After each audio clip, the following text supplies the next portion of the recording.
আসসালামু আলাইকুম রহমতুল্লাহ বারাকাতুহু।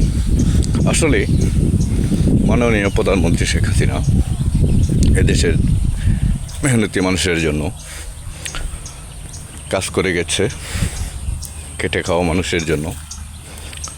আর এদেশে বয়স্ক ভাতা বলেন, বিধবা ভাতা বলেন, গর্ভ ভাতা বলেন, মুক্তিযোদ্ধা ভাতা বলেন, প্রতিবন্ধী ভাতা বলেন, প্রতিটি ভাতা কিন্তু এই জননেত্রী শেখ হাসিনা চালু করে দিয়ে গেছে। বুঝতে পারছেন? 10 টাকা কেজি চাল থেকে শুরু করে সব কিছু ওনার হাত ধরে আসছে।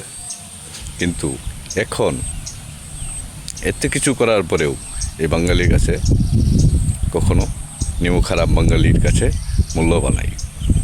বুঝতে পারছেন? এখন বাঙালি কেমন আছে আপনারা কমেন্টে জানাবেন। সকলেই ভালো থাকবেন।